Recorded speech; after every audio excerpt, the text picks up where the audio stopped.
Selamat pagi Pak Derwin, kami akan mempresentasikan mengenai project NLP kami. Kami mengubah project kami, ini adalah introduction-nya. Kami menggunakan dataset drugs review dari Kaggle dengan jumlah sekitar 160.000 data. Project kami berfokus pada klasifikasi, namun kami explore hingga sentiment analysis dan recommender system. Sekarang masuk ke patient condition classification. Jadi dari review pasien, kita bisa klasifikasi dia lagi terdiagnosa penyakit apa. Pertama, kita import seluruh library yang akan digunakan, lalu baca dataset dan kita bisa melakukan pre-processing dengan hapus data null, cek duplicate data, remove punctuation, stop words, dan tokenize words. Untuk klasifikasi, kita hanya menggunakan 10 kondisi dengan jumlah review terbanyak. Sekarang kita set factorizer itu adalah TF-IDF dan kita juga bisa masukin seluruh data review itu ke dalam factorizer kita. Kalau misalnya udah, nanti kita tinggal save aja TF-IDF factorizer kita supaya bisa dipakai untuk testing nanti. Splitting data kita di sini bagi dari dua, yaitu untuk training 80% dan juga untuk testing 20%. Kemudian untuk TF-IDF factorizer sendiri kita gunakan 5 model untuk logistic regression, kita bisa tinggal training aja dan kita mendapatkan hasilnya itu adalah 0,90%. Kemudian kita buat di sini confusion matrixnya, kita save model dan ini adalah hasil testingnya. Random forest juga sama, hasil akurasinya itu adalah 92%. SVM kita dapat 93%, decision tree kita dapat 88%, dan untuk yang terakhir, gradient boosting kita pakai dapat 87%.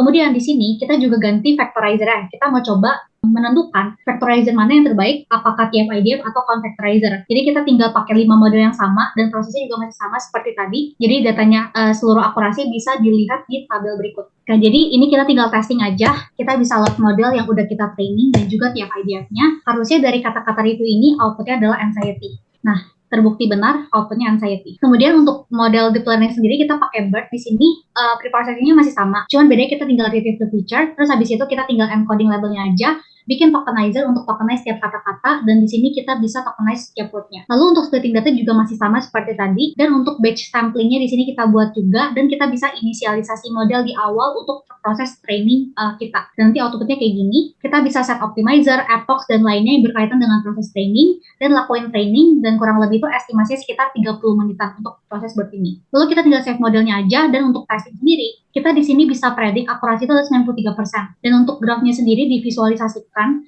untuk training dan validation loss-nya, kita bisa mengetahui bahwa model belajar dengan baik. Dan untuk pair accuracy sendiri, ini perbandingan antara validation dan test accuracy. Lalu untuk sentiment analysis, goalnya adalah dari fitur drug name, review, dan useful count, kita bisa tahu apakah drug ini mendapatkan review positif atau negatif. Preprocessing yang dilakukan hampir sama, hanya saja pada label encodingnya kita labelin positif dan juga negatif. Untuk model pertama, kita bikin 3 skenario untuk learning rate-nya dibuat berbeda. Kalau learning rate-nya 0,1, maka akurasinya 0,85. Kalau learning rate-nya 0,5, maka akurasinya 0,845. Kalau learning rate-nya 0,01, maka akurasinya 0,79. Jadi dari sini kita bisa mengetahui bahwa besarnya nilai learning rate itu dapat mempengaruhi performance dari data. Dan yang paling bagus kalau learning rate-nya 0,1. Kemudian yang kedua, kita juga sama melakukan modifikasi nilai learning rate-nya saat memakai XGB classifier. Kurang lebih untuk akurasinya seperti pada di tabel. Kemudian kita coba menggunakan grid search untuk hyperparameter tuning dan dapetin value-value yang kita masukin pas training. Kurang lebih untuk skenario pertama, kedua, dan juga yang ketiga mendapatkan akurasi sesuai dengan tabel. Lalu untuk catboost classifier kita juga melakukan eksperimen yang sama. Jadi untuk dari semua model yang tadi udah dibuat, kita bisa dapat insight model machine learning terbaik untuk sentiment analysis data ini adalah LGBM classifier. Sekarang kita lanjut untuk deep learningnya. Di sini jadi kita pakai modelnya LSTM. Jadi di sini tuh bedanya kita bakal pakai factorizer Seaglobe. Untuk prosesnya kita lakukan tokenize data, lalu kita menyiapkan modelnya, terus kita training dan kita dapatkan hasil akurasinya sekitar 0,889%. Kemudian bikin drug recommendation pakai Gaussian similarity. Ini untuk data explanatory-nya. Salah satu contohnya kita bisa tahu obat yang dapat ratingnya paling bagus adalah levonorgestrel. Kami juga coba explore bikin parse tree dari salah satu review yang kami pakai. Untuk seluruh insight yang kami dapatkan dari seluruh eksperimen tadi kami gabungkan dalam kesimpulan, yaitu pada patient condition classification deep learning model BERT memiliki akurasi tertinggi yaitu 93,51%.